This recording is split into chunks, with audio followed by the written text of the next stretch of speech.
Hello, I'm Ron Franklin for Bassmaster's Classic Yearbook. Professional bass fishing is not the most secure path to success. Only a handful of anglers actually make a comfortable living. Many pros live from event to event, hoping to score high enough to stay in the race for the ultimate goal, the Bassmaster's Classic. In 1992, all the financial hardship and physical grind paid off for one who stayed in the game long after many would have gone home and settled for less.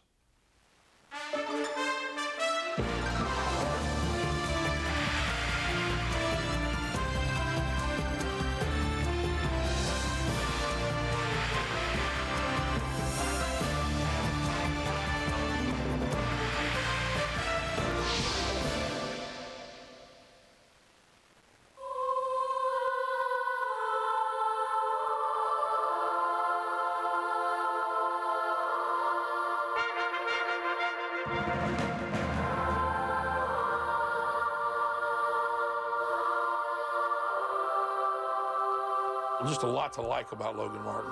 Located in the shadow of Birmingham, yet it's been a great fishery for a long time. I'm not sure America knew how good a fishery it was before 1992.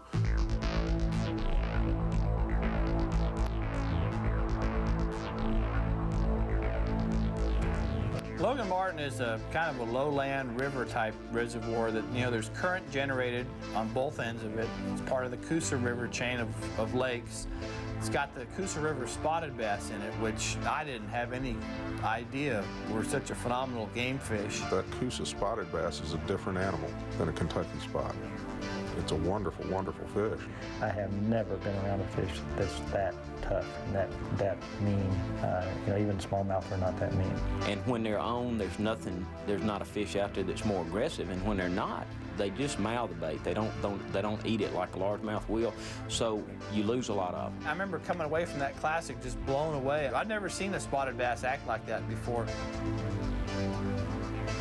In that classic, when you have guys like Rick Clunn who had caught a limit of fish, I think he caught 20-something fish in one spot on one rock, and Denny, flipping and pitching and just catching them off of docks, you sit back and go, boy, this is going to be a shootout of the best of the best.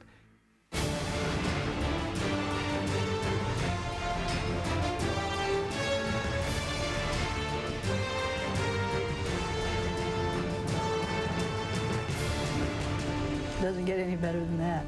You got two of the top guys, two of the class acts. We had all gotten caught up in the fact that these two superstars were battling it out, and everyone thought that's where the classic was going to be decided. And then here comes Bob out of the blue. Watch the scales, folks. He's got to have a good weight to take the lead, and he does. He's got the lead, 23 pounds, 4 ounces. Robert Hamilton was a sort of a surprise. I mean, nobody expected him. The bookmakers, if they were gambling, would have never picked him as even a long shot. I'm gonna say something.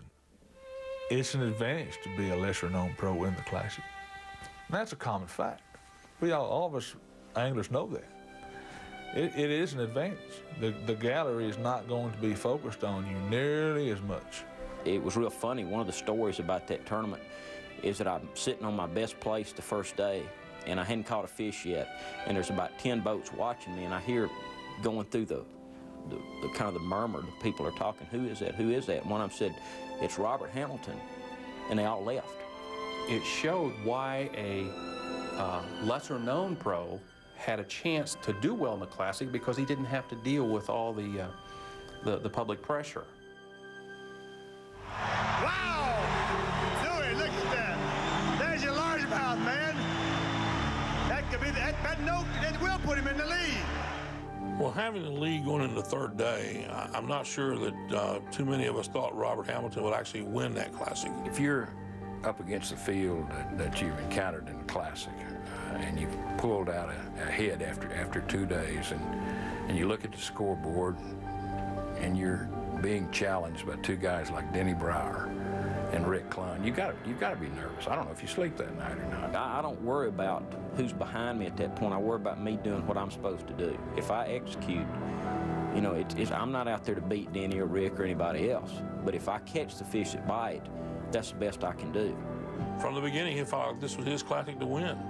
And he went about and did the things he had to do that last day to make it happen. 17 pounds, 17 pounds, 7 ounces. There's your winner, Robert Hamilton. Yeah, Robert wins the Classic, and unlike a lot of anglers, he kind of goes downhill from there. His fishing deteriorated, his home life deteriorated, basically his life deteriorated, and just a very sad situation. Went downhill. I lost my career, almost lost my family, I lost my faith in God, and I just got mad at the world.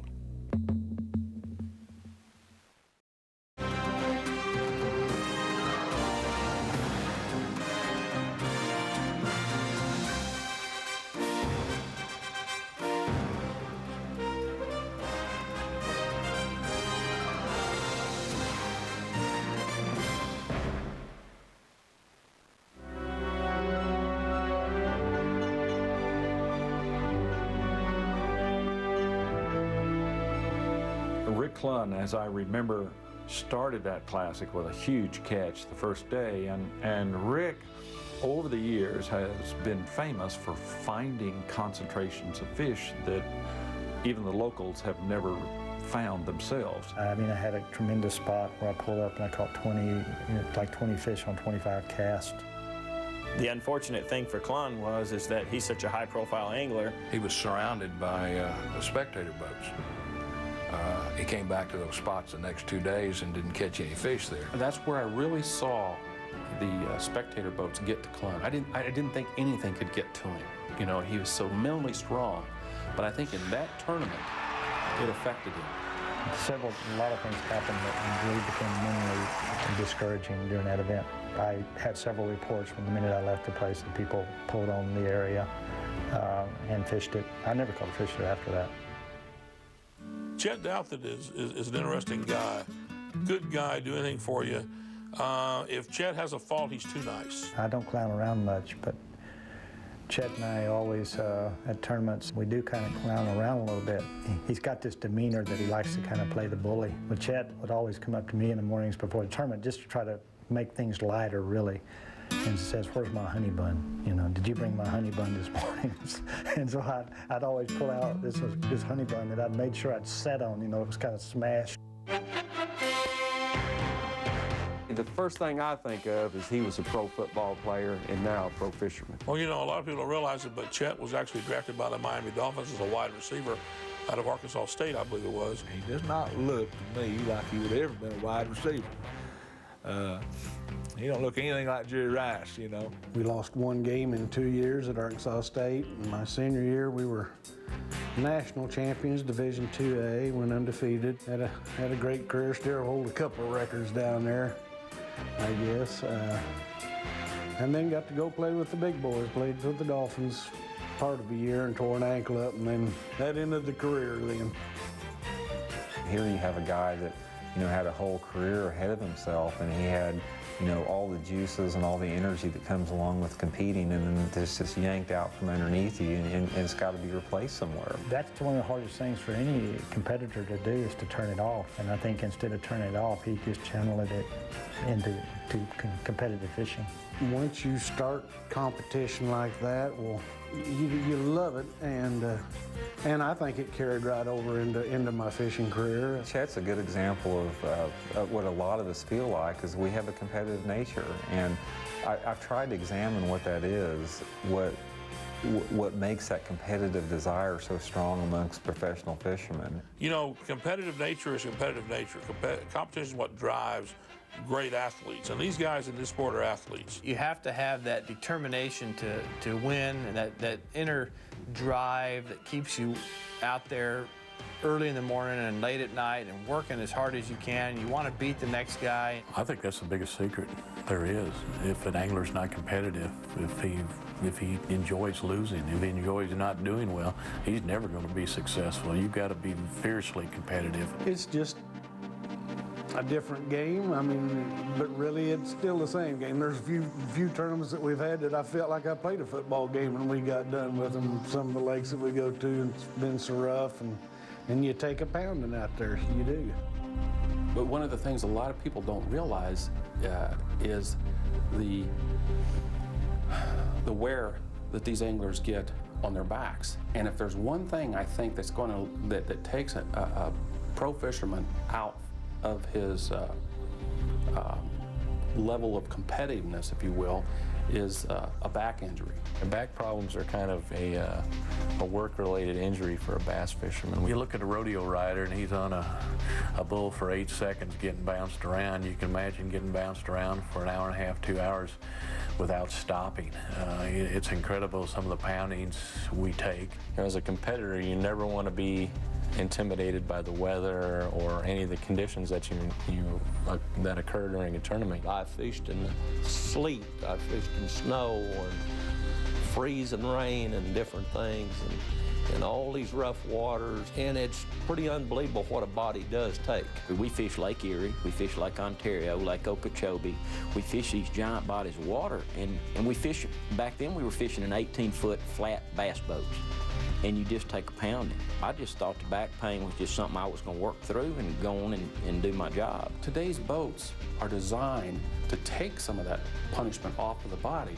But if you look at the older anglers, the boats of 10, 15 years ago weren't as well equipped, designed to take that kind of poundings. When we started, we just run hard as we could on rough water, you know, and the boats would take it, and if the boats could take it, we could take it. So we push it a little too hard at times, and we beat ourselves up. You can't be competitive at that level when you're hurt all the time.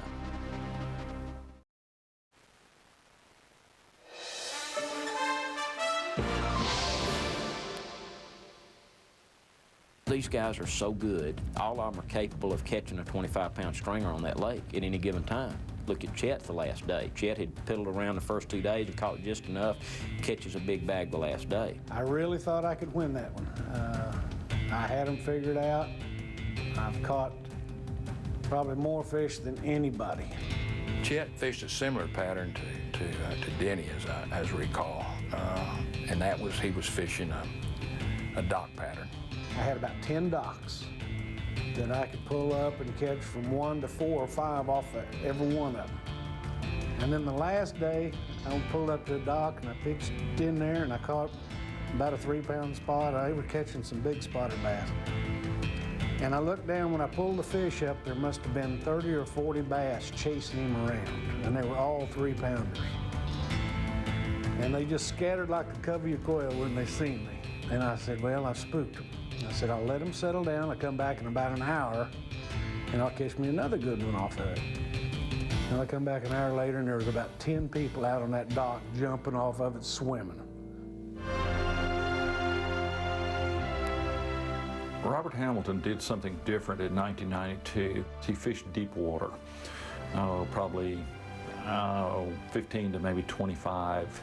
Back then, people were fishing in that 8 to 10-foot zone in the summertime. So I figured if everybody else was going to fish that zone, I would go deeper and went out to the 15 to 20-foot drops. And there wasn't hardly anything that Robert could do wrong in the tournament. I remember fishing one little group of docks, and Robert pulls up, as far as I was concerned, right in the middle of the cove. And he catches a pair of them great big ones off it, you know, and I felt like an idiot, you know, being sitting that close to 6-pounders and didn't have a clue that they were out there. He just kept scratching and clawing and putting together a wide variety of lure patterns. I couldn't believe how many different lures he fished. I think he caught some cranking, some on a worm, and some on a jig, but I think his main bait was that big spinnerbait. And I was slow rolling that spinnerbait, which means you throw it out there and just let it go to the bottom, start reeling it very slowly, and then I would jerk the bait up off the bottom real fast and let it flutter back down like a dying bait fish.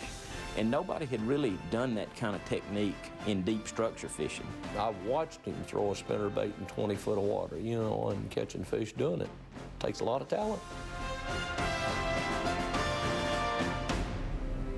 Brauer was fishing boat docks, a run and gun type pattern that was paying off for him. You hit enough boat docks, you're going to catch fish, and few do it better than Denny Brauer does. So one thing I do remember, obviously, was a lot of spectator boats creating a lot of waves, making it tougher to pitch up underneath those docks. You know, he just had tough things happen. You know, he had fish bite him on the backside of dock pilings and break his line. He had one skip, a 4-pounder skip right through the boat and go out the other side. Half the fish Denny loses, those fish are never hooked.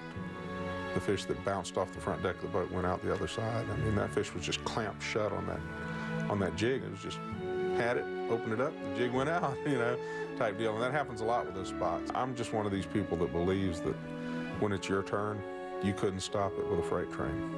There's nothing, absolutely nothing you can do wrong in a tournament. Everything you do is right. I felt like I was going to win that tournament before it was ever announced at Logan Martin. And this is kind of spooky.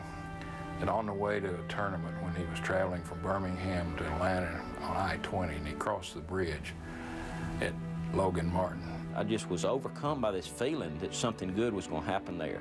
And within a week, the tournament was announced that it was going to be held at Logan Martin. And I just started getting these overwhelming feelings that I would win that tournament.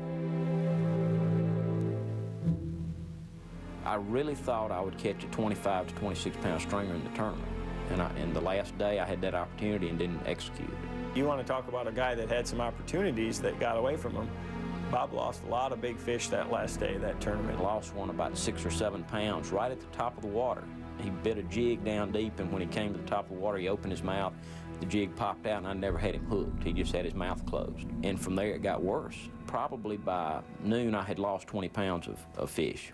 He could have easily got rattled and blown the whole thing, but he just kept it together and finally got him in the boat. And it was a real funny story. And this fish bites, and I throw out a marker buoy. And when I get the fish to the boat, the fish goes around the string at the marker buoy. Well, I had one chance with that fish, and I just grabbed the rod and jerked the fish over the side of the boat with the marker buoy and the string and everything else. And when I did, I knew it was over at that point. it was a slow, steady grind, and he stayed with his game plan. He didn't panic. He didn't go running off. He didn't have a 2-minute drill. He just stayed right with it and caught the deep fish, and which when everybody discovered it, they were just mouth dropped. Robert Hamilton. If he tops 10 pounds, he's won the 1992 Classic. Let's don't waste any time. We want to check them quickly. I've never seen finer fish. Denny Brauer is leading. If these fish can total 10 pounds or more, you won yourself a Classic. Watch carefully. 17 pounds, 7 ounces. There's your winner, Robert Hamilton, Jackson, Mississippi. Good Lord have mercy. And all my dreams and goals had culminated there at that tournament. I professed my faith in Jesus Christ on the stage last day. And it seemed like when I walked off that stage, that's where I left it.